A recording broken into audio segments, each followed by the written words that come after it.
Through desert and mesa, across the endless miles of open range, we made our headlong way, steering by the telephone lines toward the mountains of Montana.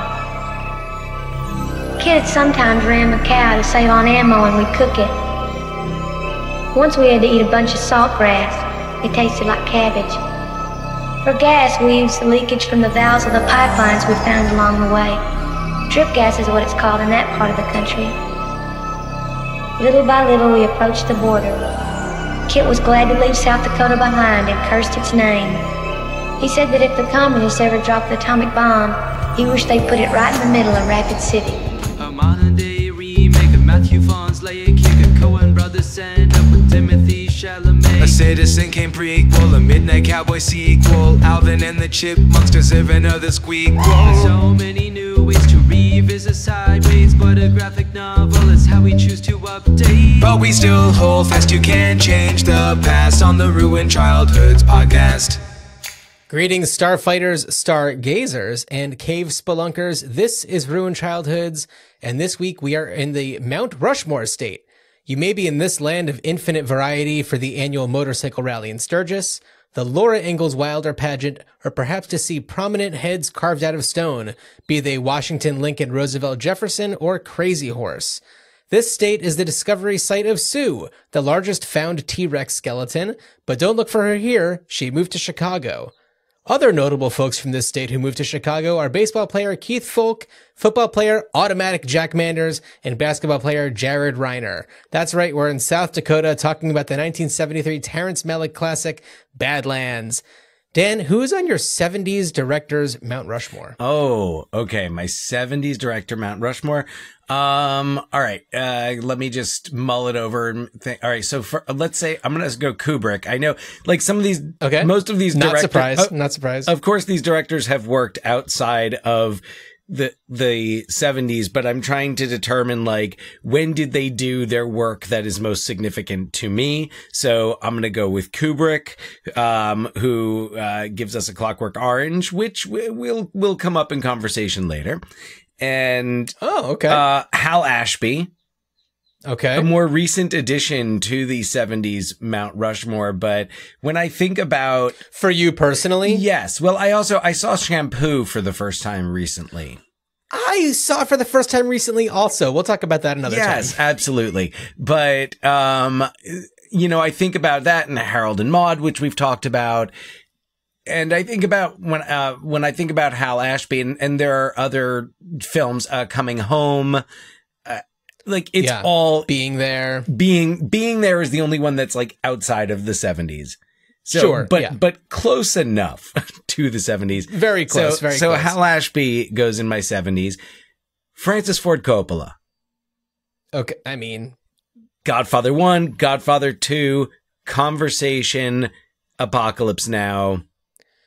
Godfather Part 2 and The Conversation both being in 74, yes. if I'm not mistaken. Yes. And to have two the same year that are like juggernauts, then you forget it. Yeah. So, and of course now I'm also thinking about another director who first of all, let me say before I round out the list that again, I'm thinking about the directors whose work is most significant for me in this era. So like Malick, I really enjoy Malick's films as will be clear to anyone who listens to this episode. You teased on the last episode that Badlands is one of your favorite movies. Yes, Badlands is probably, if not top 10, definitely top 20. Nice. And The Thin Red Line is, it's up there for me. It was a movie that made an impression on me. Okay. And that I do go back to every now and again. It's also a movie I don't feel like I need to watch in one sitting. I could just put on a little bit of Thin Red Line and be fine. So anyway, but also other directors like Altman, who again, we'll talk about more, who we have talked about because we did Popeye. Yes. We did Popeye and The Last Goodbye. Oh, yes, correct. So, but I would say like it's hard to kind of confine Altman. If I was going to confine Altman to to a decade, it would be the 70s, I guess. So it's kind of tricky for me to not put Altman here, but you know what? I'm going to swerve and go Friedkin. That's not a huge swerve. I mean, Friedkin. It's not a huge swerve. So 70s juggernaut. I mean, French Connection, The Exorcist, which comes out in 1973, along with Badlands, The Long Goodbye, The Exorcist, Clockwork Orange. Clockwork Orange. So you've got those. You've got Sorcerer, which I purchased. I guess bought a digital copy of it out of curiosity because I had never seen it. And of course, Sorcerer famously failed at the box office, notably because it came out like a week after the same week as Star Wars. So, but, it's a movie that's kind of picked up a following and a solid reputation since. And I know Friedkin also made films in, through what a couple, when he died, he was still in post-production on, Caine Mutiny Court Martial, I think. I'm not familiar with that one. Or it had been done. It's with Kiefer Sutherland, and I think it might have been on Showtime, or it's around. It actually got good reviews. It's one of those. It's a Kiefer Sutherland courtrooom drama. How can you go wrong? So yeah. But that was Friedkin's last film. So Friedkin worked through the early 2020s. Yeah. But I would consider that that decade to just be his strongest and most impactful work, aside from the fact, I would say French Connection, possibly in my top 20, Exorcist in my top 10. Right. Yeah. Who knows where Sorcerer will land, but yeah. So anyway, that's my director, my Mount director more. Yeah. Who are yours? So we had one overlap with Hal Ashby. I figured as much. I figured that you would have figured. And Robert Altman was also one of my considerations. Clearly, as we'll talk about on a future episode, and we've talked about before, he's just so iconic. But I don't know if the movies that he had in the 70s are ones that are that important to me. And that's why, even though there's really only a few movies that this director has in the 70s, one of them was a game changer for me, and that's John Waters. Pink Flamingos changed the way I watched movies. And so I've got to put John Waters up there also. I mean, how good would that guy look etched in stone? Another director, and this is where I'm going to sound a little hoity-toity. I went to film school, blah, blah, blah, blah, blah. Go for it. But Louis Buñuel was a big one for me when I first... I know. Slicing up eyeballs. Yeah. So Discreet Charm of the Bourgeoisie, That Obscure Object of Desire, The Phantom of Liberty, all of those were in the 70s. And all three of those are ones that I watched over and over and over again when I was a film student in college or whatever. And even though he has had so many movies outside of the 70s, I got to put Mel Brooks on there. Okay. Yeah. Oh boy. I mean, 74 alone. Young Frankenstein and Blazing Saddles. Young Frankenstein and Blazing Saddles. Yeah. What a 1-2 punch. Yeah. Yeah. I mean, I think that for Young Frankenstein alone, you get on there. I would say for Blazing Saddles alone, but then again, that's. But for me, it's Young Frankenstein. No, I feel like it's the young. It's kind of like the old debate.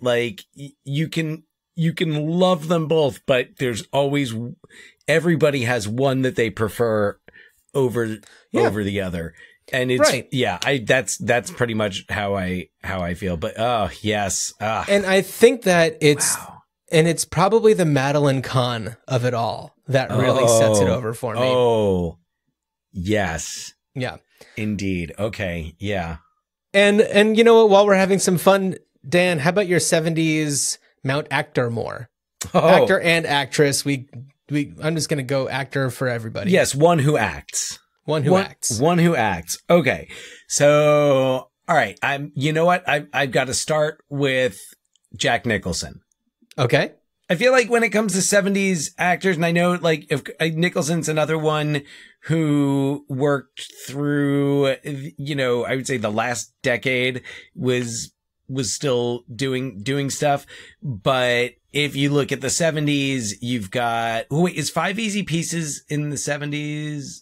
I want to say so. Five Easy Chinatown. Pieces. I mean, okay. Chinatown. Five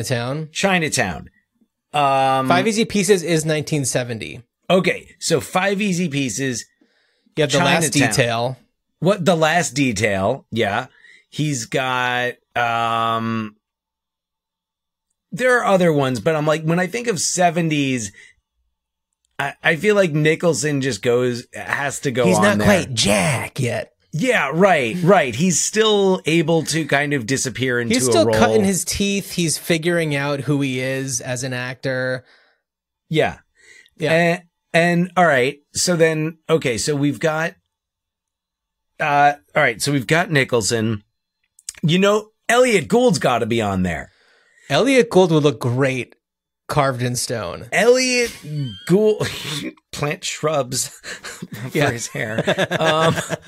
But Elliot Gould is one of those, like, it's almost like he has been an actor for several decades, but he was a star in the 70s.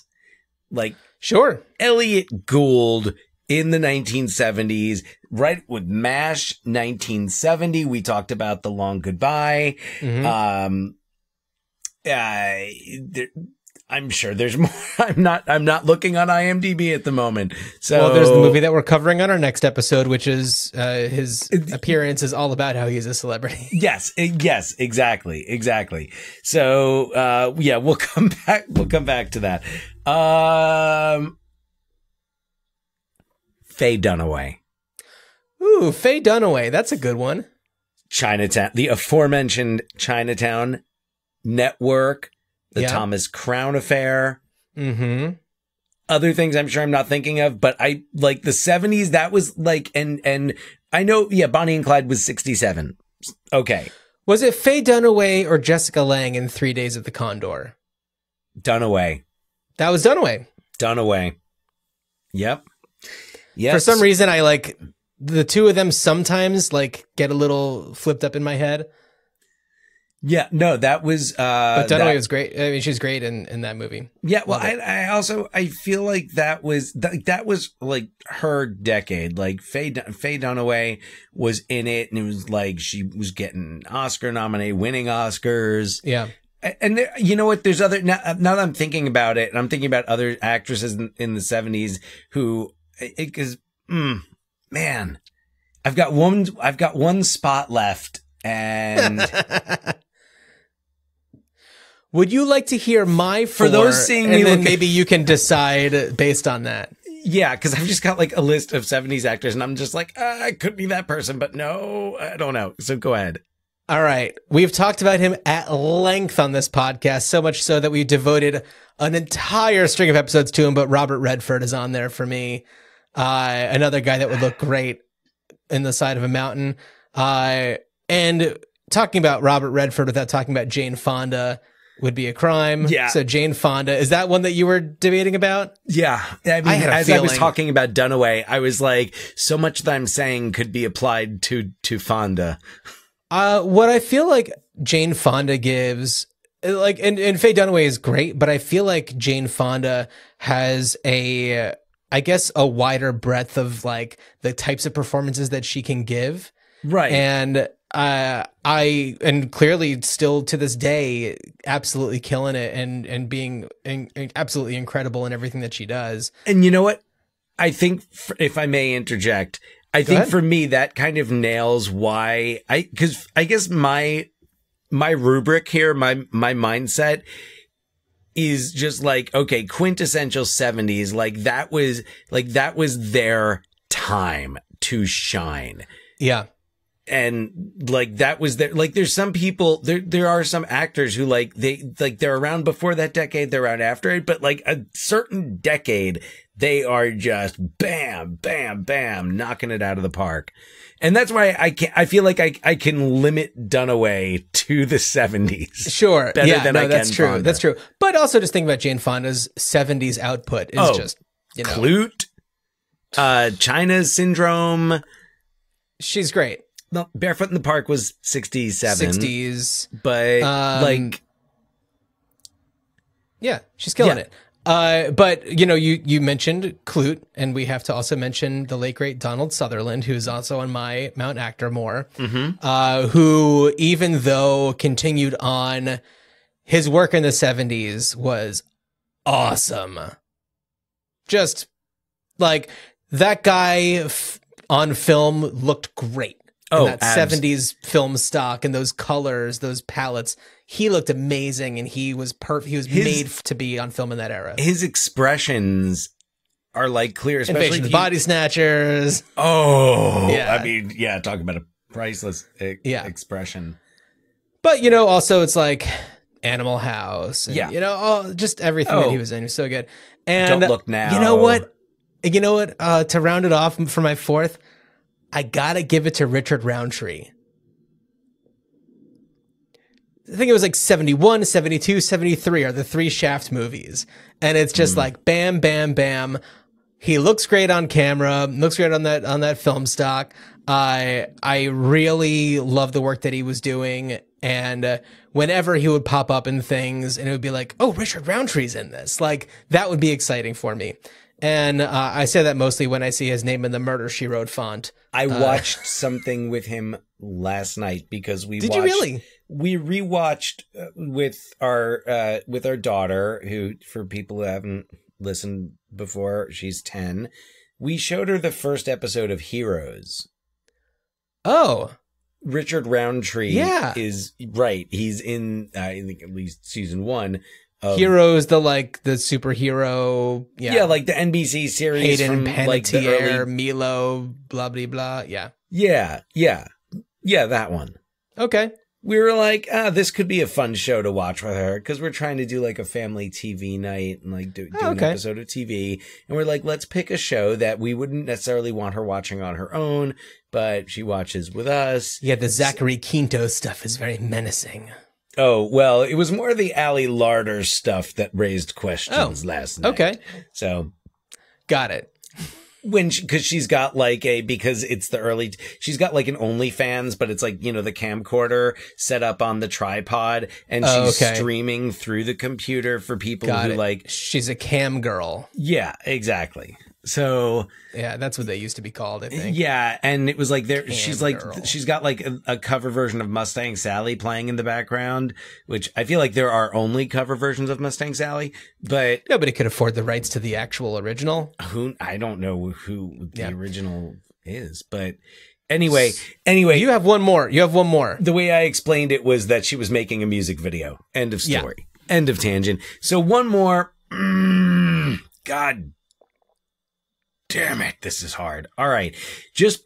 Because I feel like you made some wonderful choices and like so diverse, and I feel all right. I don't want to make you feel pressured into making a call that you're not comfortable with. Here's where I'm gonna go, and you know what? Because I feel like I can do that. I feel like mine could be. It's okay if it's a little less diverse. It's the 70s. It was a different time. There's a lot less to choose from. And and of course, this is going against everything I just said about being able to kind of confine an actor to that decade, because this actor did great work after the 70s, but their best work, and this kind of goes in line with the whole Jack Nicholson, like it was before he was Jack. This is before Al was Al Pacino. So the Godfather films, Dog Day Afternoon, with a Scarecrow, like there's, and others that I'm not thinking of, but I think 70s Pacino was like key Pacino. It's before we get to Scarface. Right. Feel like that's it. And oh, you know what else? And Justice for All is also in the 70s. I saw that not too long ago. That's a great movie. It is fun to see these actors before they've kind of done the performance that defines the rest of their performances, or it's like those key elements of their personality haven't developed yet. Yeah. And Al Pacino in the 70s is definitely one of them. I mean, Dog Day Afternoon, I think, is just, and Sidney Lumet was possibly going to be on my Mount Director more, but tough calls had to be made. Oh, yeah. Well, also, like, the 70s were such a decade about directors and auteurs. And as we will discuss, because the 70s... I was, of course, thinking, like, well, Spielberg's 70s output was pretty game-changing, but it's like, it feels like such a cop-out to put him on there. Well, and it's tricky because then you think, well, where do you put Spielberg? Do you put him in the 80s or do you put him in the 90s when he's doing like Jurassic Park, Schindler's List? But then like after that, I don't know if he could be confined to just a decade. Right. I feel like, you know what? I feel like if I was going to, I would do it in the 80s because not just because, and like because of his output as a director, but also his output as a producer in the 80s. Oh, totally. I mean, the Goonies we talked about a few weeks ago. But 80s, you also, so you've got like the Indiana Jones, like dividing it in parts, and then you throw in there Color Purple and Empire of the Sun, and he's producing Goonies and Poltergeist, and he's got like a bigger hand in those. I feel like he would be more on like Mount Popcorn more. Well, where it's like, he is just one of the greatest at making movies that are fun to watch. Rattle them off. All right, let's rattle them off. I promise. No. Mount Popcorn more. I'm going to go Spielberg, Ridley Scott, Richard Donner. And, I don't know if I can go Michael Bay as the fourth. That will be Joel Schumacher. Ooh. Oh, could I go Schumacher? I'm like, who is the Rennie Harlan? No, McTiernan. McTiernan, yeah. If I'm rattling them off, if I'm not going to brainstorm. Martin Brest. You got Beverly Hills Cop, Midnight Run. Yeah, I know, and that's it, though. Yeah. Man. All right. Well, why don't we move right along? I know that, before we started recording, you and I both said that we had a couple things that we wanted to add to our big chill conversation. So, Dan, what did you have on your mind? Okay. Well, I mentioned Indiana Jones a moment ago, and we know how much, John, you love references in movies to very recent movies. And and by the way, this is a One More Thing Big Chill Kevin Kline special edition, because as Kevin Kline sings the Raiders theme as he's about to go combat the bat in the attic. That's right. We talked about that sequence, and I had that in my notes, but then we were talking about other things that were more important. So, but as he does the Raiders theme, now what adds the dimension to that is that Lawrence Kasdan was a screenwriter or the screenwriter on Raiders. One of the main screenwriters. I think it was pretty collaborative, but very likely, maybe Kevin Kline made that decision as kind of like a goof on Kasdan, and maybe. I could see that happening. Kevin Kline, he's always got those kind of tricks up his sleeve. Well, and speaking of Kevin Kline and the tricks up his sleeve, just to point out, and I don't know if we talked about this when we did Dave, but his physicality in every moment, like even when he's jogging, there's something about his movements, and I know, for every actor, movement is very important, but there's something about Kevin Kline where it's like he's able to take theatrical movement and make it work on screen. It's that Juilliard training. But there's such few actors who I feel like movement is so core to their performances, and especially in Big Chill. He's so, it's like every inch of his body is engaged and in character as though there's a close up on it. Totally. Yeah. So, that's great. Thank you for bringing that up. That's what I gotta say. That's my one more thing there. But yeah, definitely. Great. I'm like, we did not sing the praises of Kevin Kline enough. You know my stance on Kevin Kline. Wine me, dine me, Kevin Kline me. All day, every day. Dan, I had one more thing that I wanted to say about the Big Chill. It was literally the only note that I took, and I didn't even say it when we were talking about it, but something that I really appreciate about the Big Chill. And it was awesome to kind of see this movie, especially after talking about the movie Outside Providence, which has a very different take on the very same action. And that's pot smoking. In the Big Chill, they smoke weed, they smoke joints so casually, and it's like, it shows people who have their lives. I mean, some of them have their lives together, some of them maybe not, but like people who are further along in life, maybe they've had some success or whatever, but it's also just like Glenn Close's characters, like, you know, smoking, and Mary Kay Place's character is a lawyer, is like smoking weed. And it's like, it's not a thing. You know, there's some light cocaine use, but it's not, with the exception of one character, William Hurt's character, for everyone else, it's not really a big thing. Whereas in a lot of other movies, especially of that time, you know, smoking pot was going to be a focal point of a scene.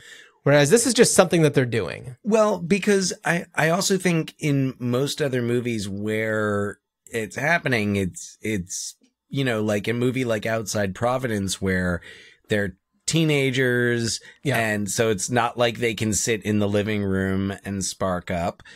They can't, and they're also more worried about getting, because they have to be out in public, are more worried about getting in trouble. But something else, you know, just thinking about like an Outside Providence, Alec Baldwin's character and his group of friends, they sit around, they're drinking beers. Dude doesn't even know what a bong is. When it cuts over to, you know, other characters, they know what a bong is. They see it and they know what it is. And it's not like that's really part of their lives. And I think that it kind of becomes more of a discussion of, you know, class, and, you know, for that group, they're like blue collar, they're blue collar adults. Yeah. Whereas in the Big Chill, it's like they are college educated. They are further along for some of them in their careers that are very like, you know, prestigious career. You know, a writer for People magazine now is different from a writer for People magazine in 1983. I mean, either way, you're still a writer for People magazine. Yeah, but in 1983, it was like, you know, it wasn't considered to be as much of a roll your eyes at it kind of a rag, with the exception of like the, you know, Man of the Year discussion or whatever they do. He does have the line about how they can't write anything that takes longer to read than the average shit. No, totally. But it still was like there weren't as many magazines like that at that time. Right. And so to have the job writing for that magazine was a pretty special thing. Also, you know, these women who were doctors and lawyers, that's also a pretty special thing. And, you know, it's in like the early, it just goes in the early 80s is what, in the early 80s. And, you know, they are, the difference between them and Alec Baldwin and his friends in Outside Providence is a college education, you know, probably some generational wealth backing them up. Oh, and then, you know, smoking pot isn't an issue for them. But there's also like at least a good, like what, I mean, 10 years of age separating those characters, because Outside Providence takes place in what, 73? Yeah, something like that. That's true. That's true. It's 10 years earlier. So you've got like these guys like Alec Baldwin, let's say his character's, what is his character supposed to be, like 40, 45 in it? Yeah, maybe. Probably. So a few years older still. Right. And he wouldn't have grown up. He wouldn't have like, and also, I mean, but also, college is what I mean, maybe I'm wrong. Maybe there's a generalization, but like college is that place where weed gets normalized. Yeah, where you get it out of your system and then it just becomes like, oh, I guess maybe I'll do this. I don't know. I've got it sitting around. Can't let it go bad, but like, I guess I've got nothing to do tonight, and rather than it being like the event. Right. You're not making, like, there's not a whole lot of coordination around it. And, nobody is, coring out an apple or trying to safely poke holes in a soda can to have a device. Well, speaking of things lacking coordination, do we want to talk a little bit about Badlands? And I'm talking about the characters in the film, not the film itself. Right. So, okay. Let's talk about Badlands. Why don't I do a little synopsis? It's not long, and then we'll really dig in, okay? Yeah, let's do it. It's possible that life around Fort Dupree, South Dakota would have been quiet and uneventful had loner garbage man Kit Carruthers not seen teenage baton twirler Holly Sargis practicing in her front yard. Kit's moxie and Holly's lack of stranger danger results in a secret romance away from the keen eyes of Holly's disapproving father. But when he tells Kit to scram one last time, he doesn't know that he's signed his own death warrant. One night, Kit's attempt to take Holly away from Fort Dupree and spend their lives together on their own terms results in Holly's dad getting 2 bullets in the torso. Kit and Holly disappear to the woods for a few weeks until some hunters spot them, but Kit is prepared for anyone attempting to question their life together. After more lives are taken by Kit, they continue on the road, dodging the law and any potential witnesses, transforming Kit and Holly from faces in the crowd to notorious outlaws. What more is there to say, Dan? I mean, there's so much more to say, but in a synopsis of the plot, not much more to say. The synopsis of the plot, yeah. I mean, this is something that's like loosely based on a true story. Dan, this is, I mean, it's one of your favorite movies. I kind of want to let you take the wheel for this one a little bit. Okay. Yeah. So my interest in it kind of tangented. It was a result of both my interest in seeing more iconic 70s cinema. And I'm pretty sure I first saw Badlands after seeing The Thin Red Line and learning a little bit more about who Terrence Malick was and what he had done. Who's especially a very enigmatic person. Right. And especially because The Thin Red Line came out so long after his previous film, in 20 years since Days of Heaven had come out in the 70s. And he only made these 2 films in the 70s, Days of Heaven and Badlands. So there was, I remember some intrigue just about like wanting to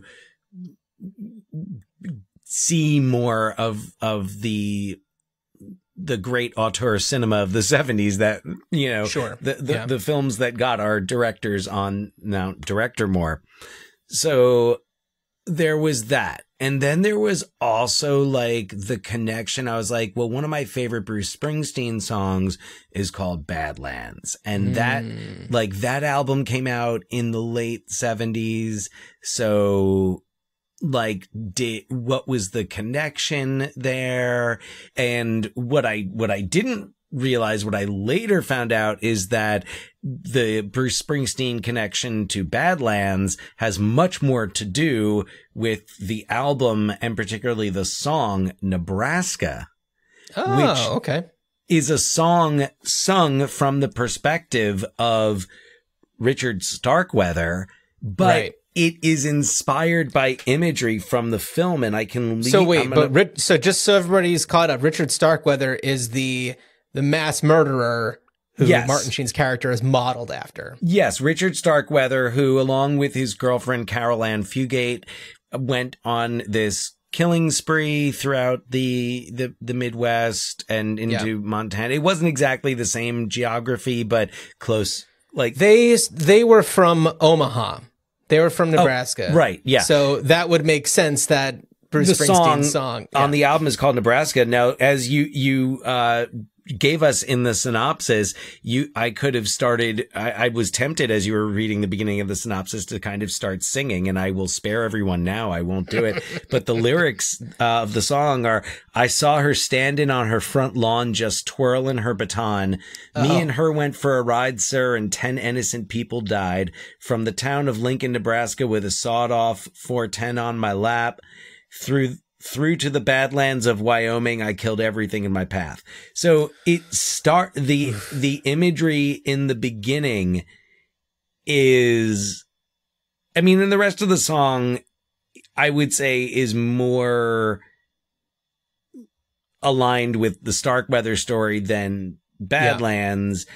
And although some of the tone of it, like when he says, I can't say that I'm sorry for the things that we done, at least for a little while, sir. Me and her, we had us some fun. And then it says, midnight in a prison storeroom with leather straps across my chest. That makes me think of kind of the end of Badlands when, I was thinking, because didn't Starkweather get the electric chair? Yes. Oh yeah. Yeah. But that's not, that's what they talk about. But, It made me think more of just like how they have him captive at the end. Which is so, what a great scene. I mean, wow. Wonderful. Yeah. So anyway, sorry, go ahead. Yeah. So Springsteen opens his song with the same imagery, and it's the imagery of Sissy Spacek as Holly.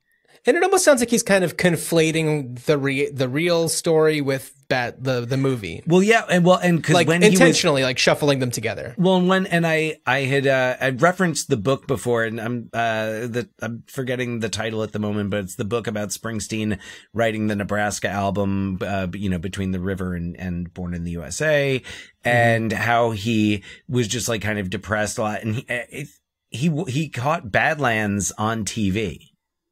Oh yeah. Like he caught it on TV, and it just like, it really, I guess, spoke to him.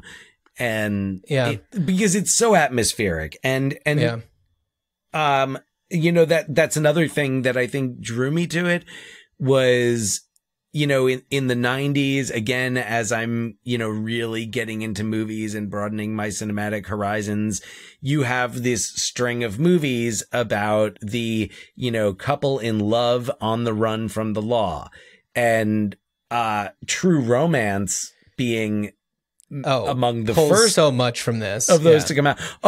And what I love, what I appreciate about True Romance is that it doesn't hide the DNA of Badlands right down to the score. The score is what drew me, and then I saw Badlands, I think it was like on HBO or was on demand or something like that. And I watched it, and like hearing the music and the voiceover.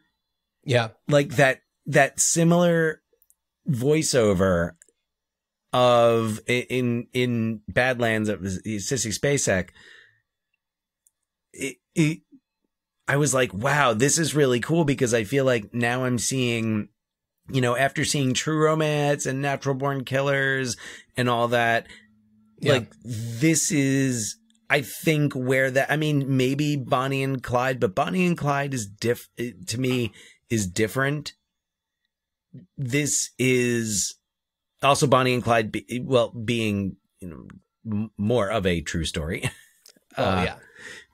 But yeah, so Badlands just kind of like always spoke to me, and there's always something new in it. And I've seen it. This is on the most recent viewing, it was like maybe the 4th or 5th time, if I had to to guess how many times it's been that I've seen it. But also this time having access to the Criterion Collection bonus features. Yeah, this was one where, and this kind of goes to Terrence Malick's enigmatic nature. I would have loved to have gotten a director's commentary. He would have never done that. I don't think that he's ever done a commentary track before.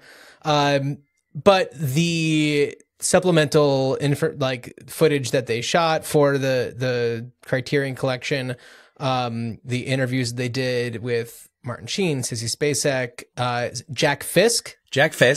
Jack Fisk, who is the production designer, Mr. Sissy husband, Spacek. Mr. Sissy Spacek, who, I mean, was so pivotal in creating the whole feel of this movie, and his contributions are what made this movie work. You know, that whole treehouse setup and everything. Right. It was just like, that wasn't man, he just was like, treehouse. no, he was like, why don't I do this? It'll give me a day. Like, made an entire elaborate treehouse. Well, and what's cool Amazing. is, so Fisk and Malick were both attended, like the AFI directors school, or like it was new at the time in like the late 60s. So they knew each other. And I think like, and what really comes through in the documentary, the making of, is that Fisk understood Malick and understood that Malick had a vision, which I think from his description of what the treehouse was originally going to be. And then you think about the sequence, just that whole segment of the film where they're living in the treehouse and getting that Swiss Family Robinson. It illuminates so much that you're like, oh my, these are a couple of kids. Like, I mean, this guy might be 25 years old, but he does not have the maturity of a 25-year-old. No. The only thing though that kind of struck me as a little odd is like, I don't see either of these people as people who would be able to construct such an elaborate treehouse. I didn't really buy that part of it, but you see, I did though, because I bought him as the type of person who would do that, because it was like he couldn't sit still. But that thing is like, it's from like an engineer's mind, that setup. Or a child. I am in no, but it's more about the ability to actually put thought into action. Look, here's the thing. I am not gonna knock this movie at all for that. I'm just saying it's the one moment where I was just like, he's able to do that. It's like he is being wasted, you know, collecting trash and, you know, doing whatever. But I mean, but that's also kind of just like the way that he is, where it's like he doesn't want to work. You know, maybe he does have the abilities to do things that are, you know, beyond what, you know, he's willing to do for money, but he's willing to do for love or for his own just personal survival. Yeah, I mean, that kind of seems to be what he does, is he's just kind of going minute by minute and doing what makes sense in the moment. Yeah. Even, you know, sometimes he'll be, you know, he'll like talk about the future, but it's kind of like, well, anyway, all right, I want to eat. Yeah. Yeah, so, totally. I also, what I wanted to add in, because you and I grew up in New Jersey and have since lived only in metropolitan areas on the coasts. Yeah. So, and I work with a few people. I have a colleague and a friend who's from South Dakota. And I asked her, I was like, okay, so what was it like, you know, growing up in South Dakota? Like, you know, probably around, you know, 90s, early 2000s. I think she's, you know, it might be a good 10 years younger than me. But, so, and she grew up in Yankton, which is in southeastern South Dakota, and Fort Dupree is more like northwestern. Well, yeah, it would have to be if they're central, going toward like Wyoming. Yeah. So yeah, I mean, yeah, no, I looked it up on the map. So Yankton, and she said that there were about 13,000 people living in Yankton. Okay. It's right along the Missouri River. She said summer revolved around going to the beach and swimming and boating. They had an outdoor pool in the middle of the city that they spent a lot of time at. They would have to drive to Sioux Falls or Sioux City to go shopping. And Sioux City is the biggest metropolitan region of South Dakota. And Dan, I'm an expert. When I write these introductions, I have to do a little bit of research. By the way, all of the athletes I mentioned were just like going through the Wikipedia page for people from South Dakota and being like, which one of them ended up on a team in Chicago, because I wanted to link it to the T-Rex going to the Field Museum in Chicago. Yeah. I have a broken brain. Moving forward, No, go on. It's cool. It was, that was fun. That was fun. I enjoyed that. So anyway, so then you probably know that these cities are about an hour and a half away from Yankton. So like shopping trips would be like day trips. Oh, yeah. And, you know, she talked about sports being a big thing and she said that, and here I'm going to read her words exactly. Being from a smaller town, I didn't realize what I was missing until I left. I didn't realize there were fewer opportunities to try different career paths or even know about some careers.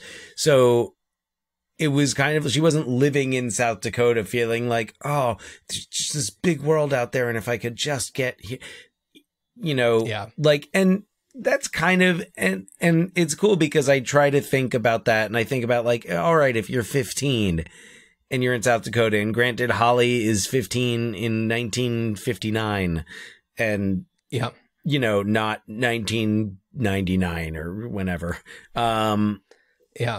So it's a different world, but you know, there's still that sense of like, yeah, this is what life is like. And for us, to imagine, you know, having to go drive an hour and a half to go shopping at anything other than like a Walmart. Right. It's like, yeah, really? Well, I know my girlfriend's mom lives in Wyoming, and I know that she'll go to Costco in Idaho. Yeah. And it's not just down the road, you know, it's a day's trek going there and back, you know, just to take care of what you got to take care of. A lot of empty space, a lot of just like, and that's something that Badlands captures beautifully, which I would say you have to, if you're calling your movie Badlands. Yeah. It's a beautifully shot film. I mean, not having been to that region, I couldn't tell you if it really captures, but I mean, like, you know, in the 60s to kind of get that feeling, which also makes me want to talk a little bit about, you know, Kit, Martin Sheen's character, and how the similarities that he has with the, you know, the actual person. I'm blanking on his name already. Richard Starkweather. You know, they both were, you know, they looked like James Dean. At least that's kind of, I mean, Martin Sheen at some points, like, actually really looked like James Dean. I don't know about Richard Starkweather from the footage I've seen of him or pictures I've seen of him. He seemed a little bit more like blonde, had glasses, but was going for a James Dean thing, clearly. Yes, definitely idolized James Dean. And from what I've seen, because I also on the Criterion DVD, there's a documentary about Richard Starkweather and the incident that took place between him and his teenage girlfriend. I'm blanking on her name Carol Ann Fugate. Carol Ann, yeah, there we go. And talking about Poltergeist. Yeah, indeed. And also like their ability to, even though they killed people in cold blood without remorse, still were really likable and still had that quality about them where you're just like, oh, but I like, you're fun and you're a great conversation. And, you know, it was like those elements that I feel would be really hard to get across. But Martin Sheen, especially when you're at the end and he's talking with the cops and, you know, and just kind of like having laughs with them, especially to see there's like this one like deputy or whatever that picks him up, the way that he goes from being like, you're such scum, and then being like, you know, I think he says something funny like, you know, kiss my ass if he doesn't look like James Dean. He doesn't look like James Dean, yeah. And I love that. Kiss my ass if he doesn't look like James Dean. And it seems like from then on, he like warms up to him so much to the point that like when they last are talking to each other, they're kind of like buddies. And it's so funny. When they're sitting around in the airplane hangar. Oh my God. Yeah. Oh, and he's just like, he's the center of attention. He's so happy. because yeah. he talks about, and I think they build up nicely to that, and Martin Sheen, to his credit, really builds that. What I noticed on this most recent viewing, and I'm glad that I watched the documentary before watching the movie again, because because, you know, having seen the movie before, I was like, okay, what's this going to tell me that I don't know? And then factor that into watching the movie. So looking at things about Martin Sheen's performance, where you'd see that twitchiness and that, like, that sudden sharp break into, you know, like being mean, like when he's, you know, fishing and he can't catch any, you know. Yeah. And he snaps at her. And so, like, you get that, and you get the fact that he's really inconsistent, and then he's really just going minute to minute. When, like, totally. They talk about in the documentary the part where he picks up the rock after they make love for the first time. Yeah. To commemorate, like, you know, to commemorate where it happened. And he's into I love how they point out how he's, like, really into leaving these monuments and viewing himself as being more important and more significant. And I think that, and that's where that James Dean thing goes, because you've got this James Dean, who's this actor who appears in 3 movies, and then he shoots 3 movies and then dies Before they are all even released. Iconic movies. And these movies, and like, they're legitimately great movies. It's not just like, you know, the question of, well, do we hold this higher because he died so soon after making it? Like, like, no, legitimately great. We've done Listen to our Rebel Without a Cause episode. Yeah. So, but then James Dean just dies, and he, you know, leaves behind the good looking corpse, and it was like he made his mark on this world.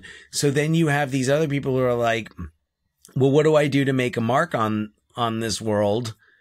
Look like that. But, you know, like, they're in South Dakota. They're not studying at the Stella Adler Conservatory in New York. They're not at the Actors Studio. No, they're not learning how to act with their whole bodies, Kevin Kline style. Oh, no, they are not at Juilliard. No. But Dan, to your point, it's like when he realized, like, oh, I'm caught. Yep. And he takes those rocks, and, you know, and they kind of explain this much better than I could have put it together in my mind in that supplemental information. But it's like he's building a monument to himself. The place where the notorious Kit Carruthers got caught. And he points it out. Just stacking some rocks on the ground. I love when he points it out to the cops. Yeah. That's where you got me. Yeah. I love it. It's so great, and it's so wonderfully poetic. And it's like, the second he realizes, I'm not getting out of this, he doesn't still continue on until they shoot him dead. He stops so that they can arrest him, and he has his moment to shine. Oh, he fixes his hair in the mirror while he's driving. He's getting ready. And man, is Martin Sheen so good. He's great, because he's just got this, like, it keeps coming back to, like, this man-child idea. Yeah. And how, like, he's this little kid playing, you know, with his toy guns. Right. Except he's a grown-up, and they're real.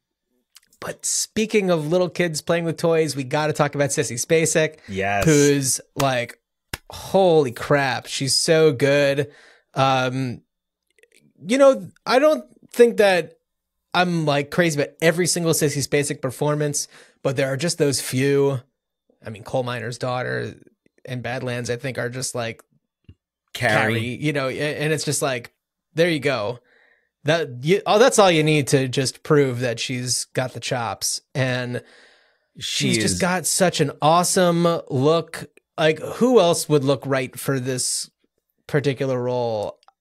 Other actresses could have played it, but she was so perfect, because this is not a girl who is popular. Like, she's twirling a baton, but she's not wearing a cheerleader's uniform or anything. She's not. Yeah. We know, she establishes that, like, she gets made fun of at school. It's kind of like a precursor to her being, I feel like this was her audition for Carrie. Yeah. Yeah. She finally gets noticed, and, you know, it's not like she has like a bad life, but, you know, she has an ordinary life. She's also more, what's interesting though is, like, as much as she is very much like a child and they present her as a child, she's got like the pigtails and, you know, the freckles. Yeah. And they kind of present her as being like, the first time when you see, like, when she starts smoking cigarettes and her dad is dead. Yeah. Yeah. Yeah. I mean, yeah, there's so much subtext and symbolism and meaning, in throughout this movie.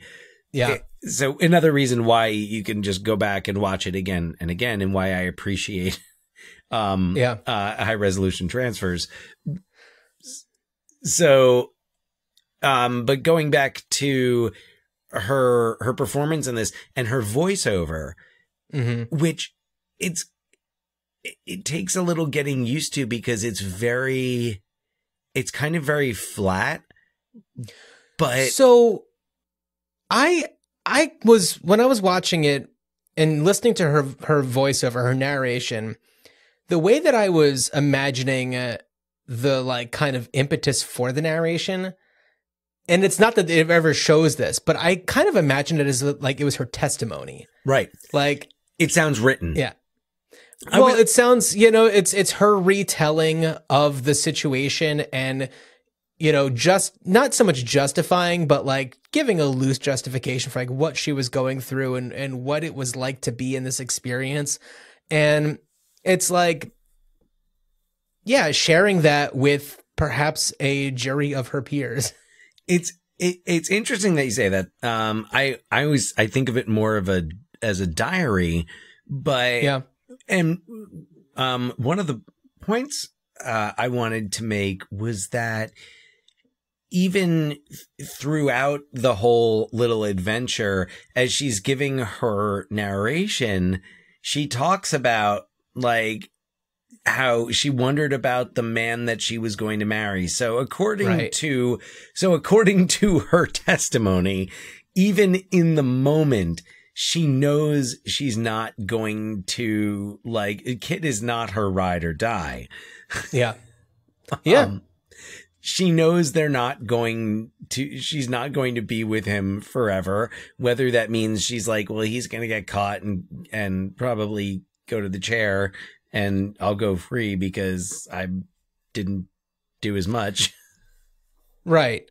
And this also goes along with kind of the true story, where I guess what he said about her is that she didn't actually commit. Like, he was saying that, you know, he kind of took her hostage. Essentially, he was saying as much as he could to, like, get her off the hook. Yeah. And it was, the story changed a little bit, I think, here and there. At one point it was that she was a hostage. Another point is, like, she, you know, told him to do certain things, but she never actually pulled any triggers or anything. Right. Right. And so this story shows more of just, like, she was along for the ride. Yeah. And didn't question his actions, and believed that he was doing things in their own combined best interest.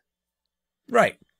But and she saw it as this passing moment where, and I love that you get that through that narration. Yeah. That even totally. While she's with him, she's like, okay, you know, a few years down the road, who am I actually going to end up with when I'm ready to grow? It's like she acknowledges that like she's a kid on this little kid trip. Yeah. So, which is another reason why I just love the treehouse, because it's almost like you can pretend it's imaginary. Like, you can pretend that like maybe the reality of it is they're not living in this big, like, Ewok village, but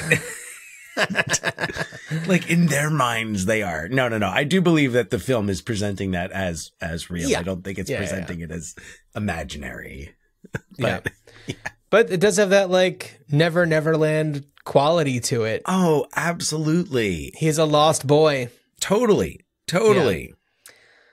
And I also appreciate that you really don't get any information about his like backstory, family. You only ever get one little glimpse of him like going to sleep one night in just a very dark bedroom. Like you don't get any information out of it. You don't get any details about where he lives or what's going on with him. You know, he says he's from South Dakota. So at least like that's the one thing that you get from it. Cause she's from Texas. They move up. She and her father move up from Texas. Yeah. And they're living in Fort Dupree or just, and I love, and Warren Oates, who plays her dad is, I mean, he's a sign painter, which is such a perfect job for somebody to have in this movie. I think it's awesome. Yeah. I love the scene when Kit goes to talk to him and he's out painting that like billboard, and just to see them doing work, you know, just to be busy, you know, it looks so authentic. And Warren Oates is awesome. And the brief amount of time he's in this movie, he kills it every single time. You can really kind of sense his emotions and like the conflict, and that he's not an emotional person. Yeah, but he's a single father. Right. And he needs to protect the only family he has. Right. No. You definitely get the sense of his concern. And like, what I like about him, also, I think I associate Warren Oates with much more like violent characters. I think about the Wild Bunch or even like Stripes. And I love that this, and that's one of the things about the sign painter job is it's such a, like a calm, it's such a still job, focused, which is so counter to Kit, who can't sit still. Yeah. But yeah, I love, and they get such great close-ups of his eyes, and like when he looks at Kit, and like it's almost like he knows. It's like he knows what's going to happen. Yeah. And the other great thing about having him have the sign painter job is it's an opportunity to show that really flat landscape and that nothing for Beautiful miles, landscape. which in a film about a killer, there's so much more danger in that, and it makes me think of the book In Cold Blood by Truman Capote, and how like the family in in that story, and is that Texas? That was Arkansas. That sounds right. Yeah, I'm almost positive Arkansas.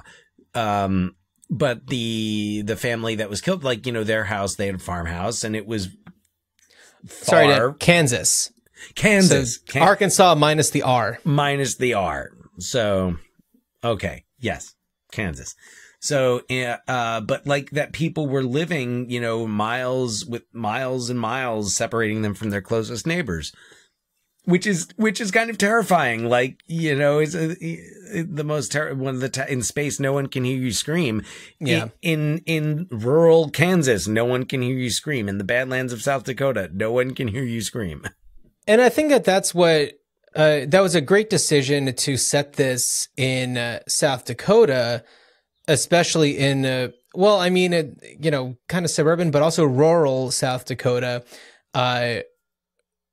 I mean, just suburban when it starts, you know, Fort Dupree. Yeah. But counter to the true story, which is in Omaha, which is a city, it's a very different vibe. Yeah. It tells a different story when it's not in a city. And it makes it feel more eerie, I think. But yeah, and ominous. You know, we could go on and kind of pick and talk about it, you know, scene by scene. There's clearly so many great, you know, people that come into play. There's the wealthy man and his housekeeper, and there's his buddy who was on his garbage route with him, who he who we see and the people that, you know, encounter him out there. Yep. I just see that we're already over an hour, so I want to, you know, if you have things that you want to talk about any of those, absolutely. Otherwise, we can kind of go on to our the meat of the show, the segment where we talk about what we would do nowadays. But Dan, if you have anything you want to mention about any of those characters or those scenes, I mean, I thought that the scene with the kind of the wealthy person whose house they kind of you know, take over, and they kind of we get Malick in that section. You get a little the elusive as Terrence the architect. Malick. Yes. Or not the architect. The whoever comes over with like the blueprints. I think he's supposed to be like an architect. Is he an architect? Yeah. Yeah.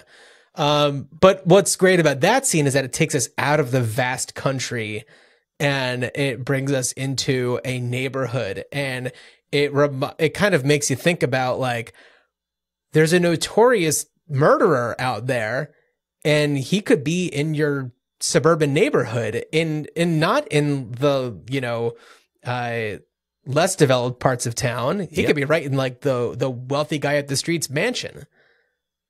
Though does he kill he doesn't kill the wealthy guy, does he? Spoiler alert. He puts them both into that closet and then shoots. Oh yeah. Okay. I couldn't. Doesn't he shoot in the closet? I remember he shot in the storm cellar. In the storm cellar, yeah. With the couple that came out. He just goes like pop, pop, pop, and then he's like, I probably got him, right? Yeah. But leaves him for dead, you know. Yeah, I'm trying to look at my notes here because I did take quite a few notes, though I think at that point, I was, you know what, one sequence that I want to point out as just being another one of those, like, wow, I can't believe this is a first time filmmaker. Right. The Vista View sequence when Holly is looking at kind of like what we would know as a viewmaster, perhaps. Right. And she's looking at the different pictures of Paris and everything. And it goes from her view of it to just like it encompasses the entire screen. Like we, the audience, are kind of going and escaping with her. And it's like, wow, she even is seeking an escape from her escape. Yeah. And with such a fascinating look into her character. Right. So And then you're right. He does not kill. I just quickly looked it up. He does not kill the wealthy man, which is an interesting thing to think about how, you know, he kills everybody else, but why does he spare this rich guy? Because there's another house like 20 feet away. Like there's people walking by, which is funny because you wouldn't think that Kit would maybe he's not thinking of that, but yeah. But right, the Vista View or the Viewmaster, it's too bad it isn't a Viewmaster because you want to hear the big kunk when she like advances to the next one. But the visuals of that are so cool. And you're right. You know, it's the thought of, you know, I guess wanderlust even while you're wandering. Right. Yeah. And why not? Like she's 15, no, you know, orphaned. Yeah. Yeah, but it's almost like she isn't fully processing the fact that happened. It's almost just like she's compartmentalized that and is like, I'll deal with that later. Yeah, that's kind of what she does. Yeah. Yeah. I guess she just kind of feels like she's along for wherever she is, she's along for the ride, whether it's her father and moving her from Texas to South Dakota or going with Kit. She's along for the ride. Yeah. Well, Dan, let's move right along. What would you do, given the opportunity, to do something with Badlands?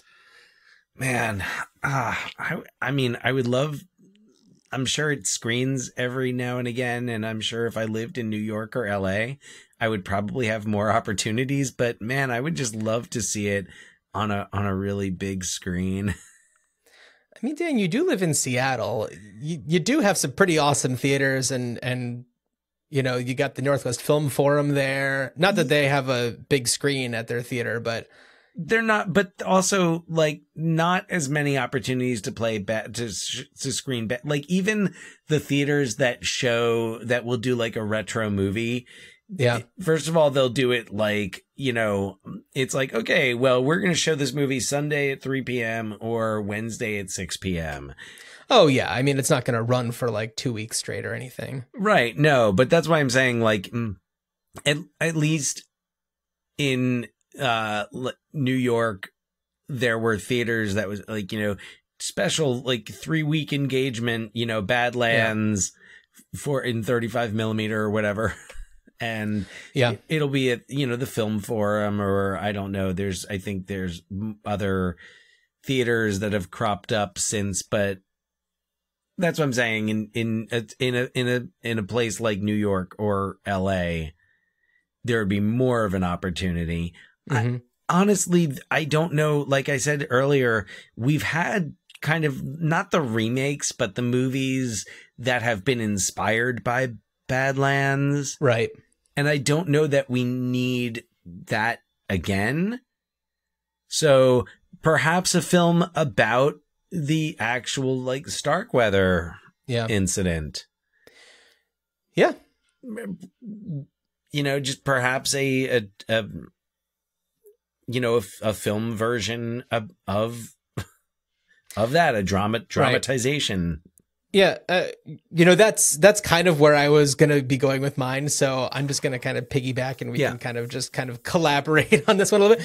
But what I was thinking about is how, like, you know, we are living during a time of so many, like, true crime documentaries, and, you know, certainly in 73, they weren't doing, like, you know, what's the true crime story of the week that everybody's fascinated about. And it's just a different world that we're living in now of just content everywhere, streaming on any platform you can think of. And when I was kind of thinking about, like, well, what could you do with this? And the Starkweather thing definitely came up, where it's like, you know, we do have, like, the documentary that's on the I forget which program that was from. It wasn't Unsolved Mysteries, because it's a solved mystery, but it was like that type of show where it was like a PBS documentary about the Starkweather story. And sorry, every time we say it, I keep wanting to go, Starkweather homicide, children of the thalidomide.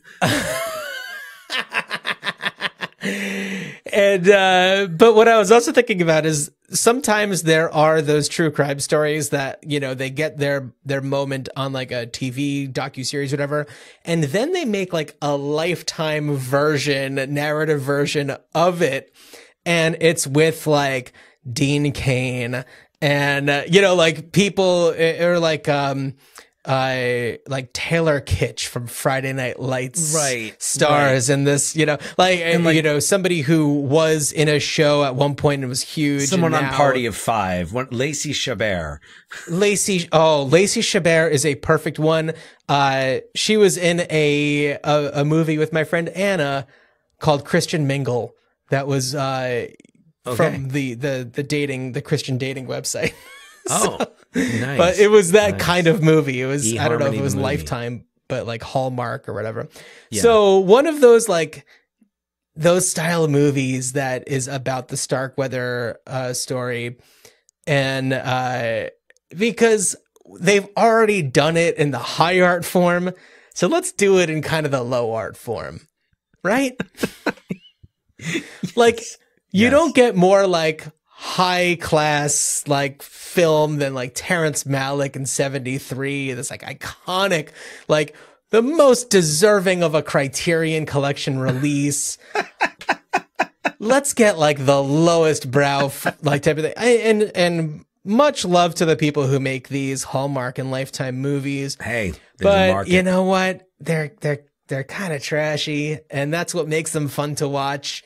And yeah. But Dean Cain would be too old. No. I was just saying it's like somebody like him would show up in something like this. I'm trying to think. I'm like, who would I like? I don't know. Like, who are the young actors that I've seen in things recently? To do a Starkweather thing, you'd have to get like, probably somebody from like a Disney Channel show who didn't quite hit, but is still out there kind of fighting the good fight. Okay. All right. I'm like, how old was Starkweather? I think he was like 19. He was young. What about a Stranger Things kid? I don't know, but not Noah Schnapp. Yeah, like Noah Schnapp.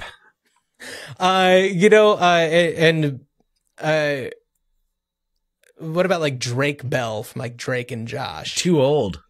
Yeah, probably too old. No, we'd have to go. It would have to be. Let me. Yeah, see. But I mean, like Martin Sheen was in his 30s when he was doing this, and they even like made him like 25. So it's like you can go. Wait, hang on a second. Let me see when because my daughter watches this show, and let me see.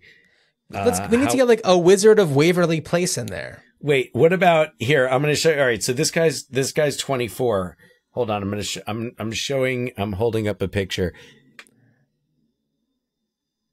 Oh, it's very blurry. Oh, there it goes. Who is that? That is Jace Norman, who plays played the lead role on Henry Danger.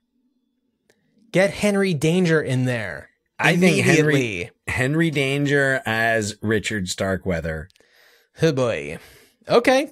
Definitely. Done. Casting. Check. We've figured it out. In the Lifetime Hallmark co-production. But here's the thing. Produced by Hallmark for the Hallmark Channel. Directed by Terrence Malick.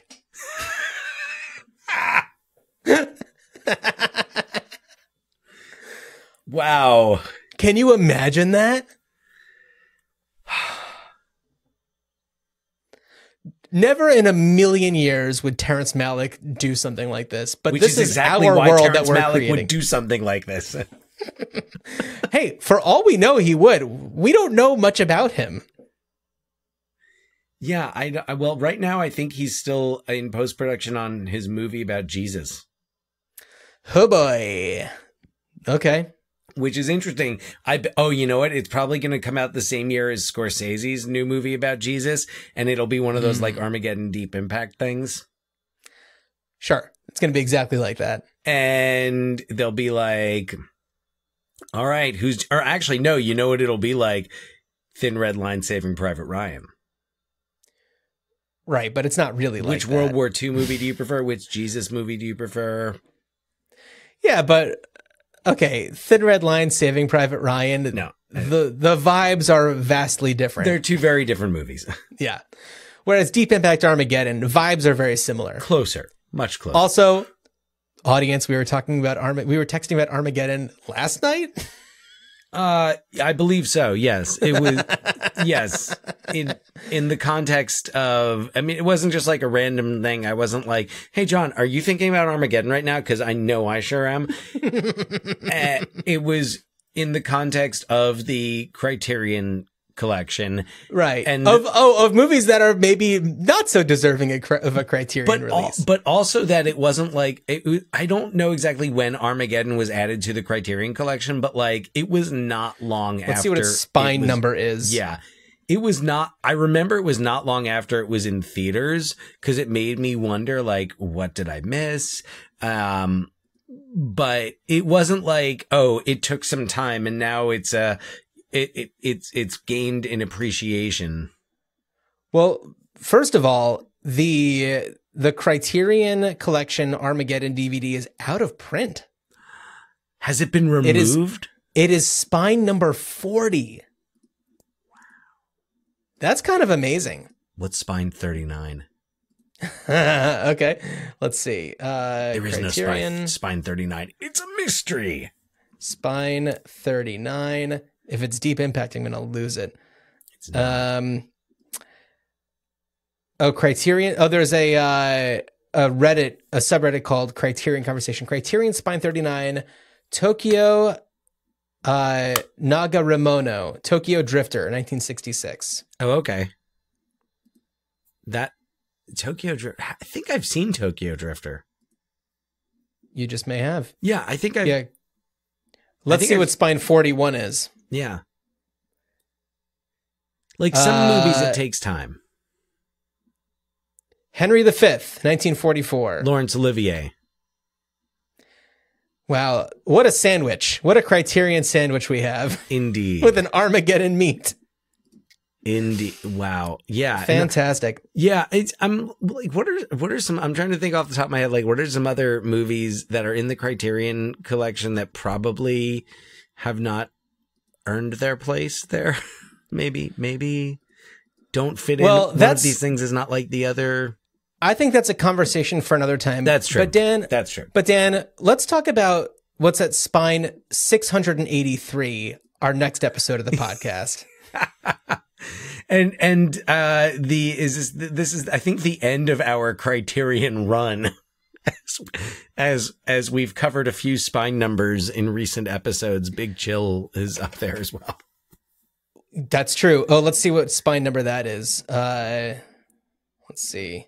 The Big Chill Criterion. That one, and luckily the Criterion website says everything right there. Spine 720. But okay. Yeah, let's go talk about 683. And I can tell you this right now, audience, what we're covering on our episode after the next one is certainly not a Criterion collection. Certainly not. But our next episode is another highly regarded film from the 1970s.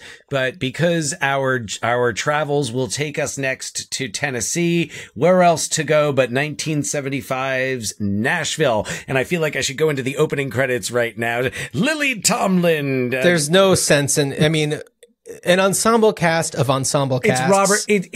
It is perhaps the quintessential Robert Altman film. So it's got the Robert Altman players. Absolutely. It's Nashville. It's crazy. It's Robert Altman. It's almost 3 hours long, and our episode about it will not be. Well, we're going to try. It's impossible to go through that movie beat by beat. No, but the synopsis ironically will be very short, I'm sure. I have a feeling it'll be a 2-sentence synopsis type of situation. I anticipate as much, but again, we will find that out on our next episode. Well, Dan, while you are on the run from Johnny Law, I wish you a good journey. John Q. Law, a good journey.